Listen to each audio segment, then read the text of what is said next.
Chapter 4 का question answer कल करवा दिए थे। अब चैप्टर 5 इंग्लिश का पढ़ना है। चैप्टर का नाम है द डेथ पेनल्टी। डेथ मतलब मृत्यु होता है, पेनल्टी मतलब दंड, यानी चैप्टर का नाम है मृत्यु दंड। अबाउट द लेसन के बारे में। This is a story of the sultan who was good for his subjects but completely relied on his वजीर for his every decision.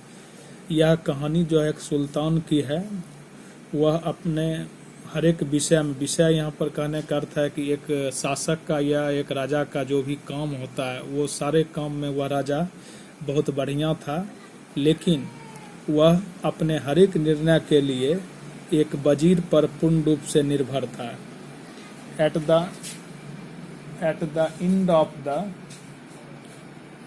the end of the story he died because of one of his unjust decision। कहानी के अंत में वह मर जाता है अपने एक अन्यायपूर्ण निर्णय के कारण।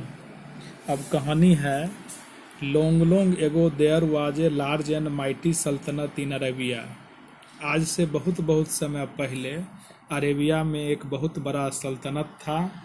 It was prosperous as most of the people were trader who led large caravan to other places and traded goods for a good profit। यह जो अरेबिया का राज्य था वह बहुत धनवान था, क्योंकि यहाँ के अधिकांश लोग व्यापारी थे। ये लोग बड़े बड़े कारवां बना के, कारवां कहते हैं व्यापारियों के झुंड को, ये लोग बड़े बड़े कारवां बना करके दूसरे जगहों पर व्यापार करने के लिए जाते थे और वस्तुओं को बेचकर इन्हें एक अच्छा प्रॉफिट लाभ प्राप्त होता था। इसी कारण से यह अरेबिया का जो सल्तनत था वह बहुत ज़्यादा प्रोस्पेरस यानी धनवान था। The sultan too was a good ruler. सुल्तान भी एक अच्छा शासक था। He looked after his subjects well, यानी एक राजा का जो भी राज्य चलाने के लिए जो भी उचित बातें थी उसका निर्वहन अच्छे प्रकार से करता था। However, he was a little crazy in his head। लेकिन थोड़ा सा वह पागल किस्म का था। He sought that advice of his वजीर on all matters। अपने हर एक मैटर में, यानी हर एक विषय में वह अपने वजीर का एडवाइस की तरफ देखता था, यानी वजीर से सलाह लेता था। बिग और स्मॉल, चाहे वह मैटर बड़ा हो या छोटा। And it made him take some decisions which he did not really mean to take. और इसी कारण से राजा ने कुछ ऐसे निर्णय लिए जिसको कि उसे वास्तव में नहीं लेना चाहिए था। Unfortunately the sultan was a worried father. दुर्भाग्य से सुल्तान एक वरीड फादर था, यानी दुखी पिता था। The young prince had suffered a stroke of paralysis, so he was a cripple।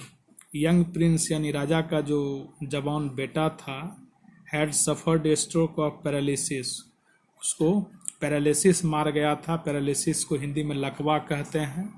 राजा का जो बेटा था उसको लकवा मार गया था। so he was a cripple। cripple कहते हैं डिसेबल टू वॉक, जो चलने में असमर्थ हो।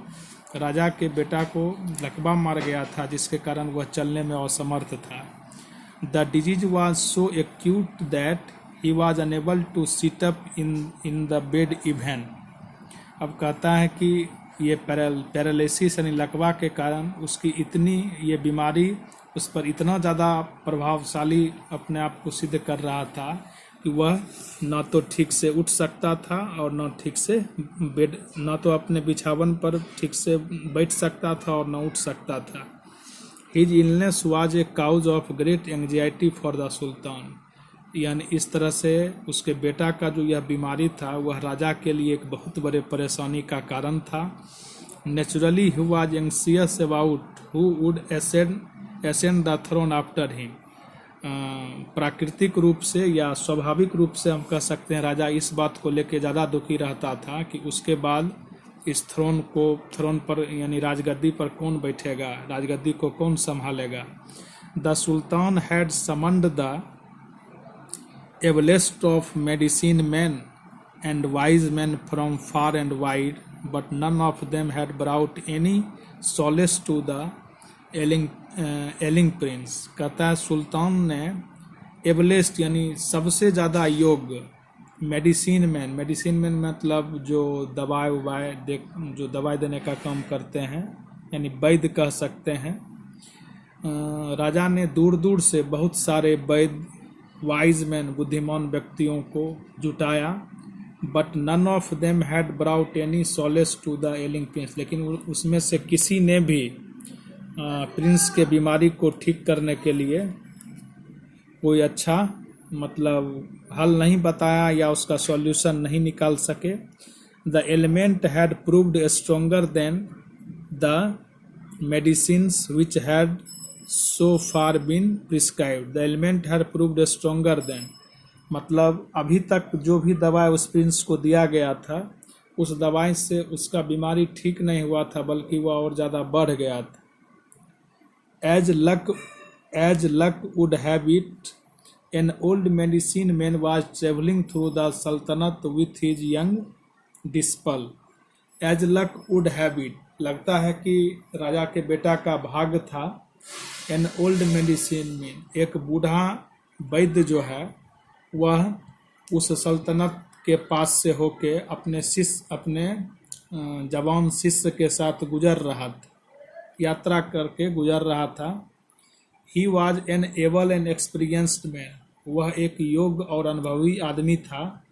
And had cured the most incurable disease. Incurable disease मतलब कहते हैं कोई सा असाध्य बीमारी, मतलब वह जो आदमी था वह एक योग्य और अनुभवी आदमी था और अभी तक वह बहुत सारे असाध्य बीमारियों को ठीक कर चुका था। He had earned a great name for himself, उसने अपने लिए बहुत नाम कमाया था। His disciple named Khalil was an able pupil of an able teacher, उसका शिष्य जिसका नाम खलील था वह एक योग्य शिक्षक का योग्य शिष्य था। The teacher too had taught him all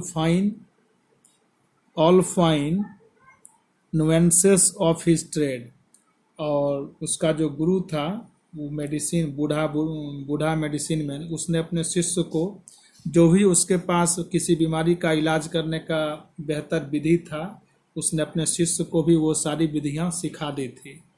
presently they stayed at an inn at the edge of the capital town. Inn मतलब सराय होता है। कहता है कि राजधानी वाला जो नगर था उसके किनारे पर एक सराय था और वर्तमान में वह जो बूढ़ा आदमी था अपने शिष्य के साथ उसी सराय में ठहरा हुआ था। Desiring to know about the sultanate and its people they talk to the innkeeper. वह बूढ़ा आदमी उस सल्तनत और उसके लोगों के बारे में जानने के लिए वहाँ का जो इन कीपर यानी सराय का जो देखभाल करने वाला था उससे उस सल्तनत के बारे में और वहाँ के लोगों के बारे में उनसे पूछ करके जानकारी प्राप्त किया।